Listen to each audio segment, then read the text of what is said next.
എനിക്ക് കക്കയിറച്ചി ഭയങ്കര ഇഷ്ടമാണ്. നാട്ടിൽ നമ്മൾ ഈ കക്ക വാരാൻ പോണെങ്കിൽ ഫ്രഷ് കക്ക വീട്ടിൽ കൊണ്ടുവരുന്നത് കേട്ടോ.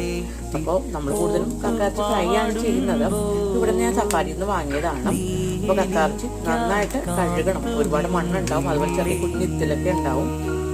കക്കയിറച്ചി നന്നായിട്ട് കഴുകിയതിന് ശേഷം ഇത്തിരി ഇഞ്ചി, വെളുത്തുള്ളി, പിന്നെ വേപ്പില, ഇത്തിരി കുരുമുളക്, ഇത്തിരി ഉപ്പ്, ഇതെല്ലാം കുറച്ചിട്ടിട്ട് ഒന്ന് വേവിക്കാൻ വെച്ചു. ഒരു പാത്രത്തിൽ ഒരു ഫ്രൈ പാനിലാണ് ഞാൻ വേവിക്കാൻ വെച്ചത്. എന്നിട്ട് ഫ്രൈ ചെയ്യാൻ വേണ്ടി ഞാൻ ഇരുമ്പ് ചീനിച്ചട്ടിയാണ് ഉപയോഗിക്കുന്നത്.